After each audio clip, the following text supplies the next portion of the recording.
Lagyan natin ng sibuyas. Ito ng konti.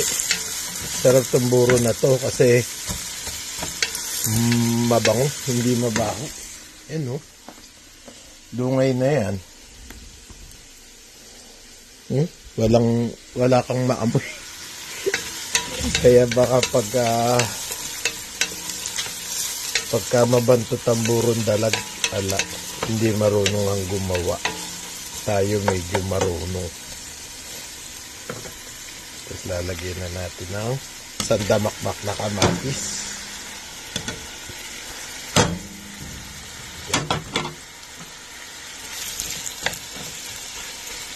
Yan ang kailangan lutuin mo mabuti, yung kamatis, kasi yan ang magpapanis. Kaya dahil isang garapon to, hindi ko naman kayang ubusin yan.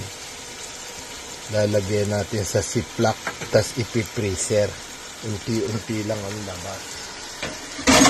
Babalot ko sa maliliit na lalagyan. Tsaka para masarap, lagyan mo ng magic sarap. Ha?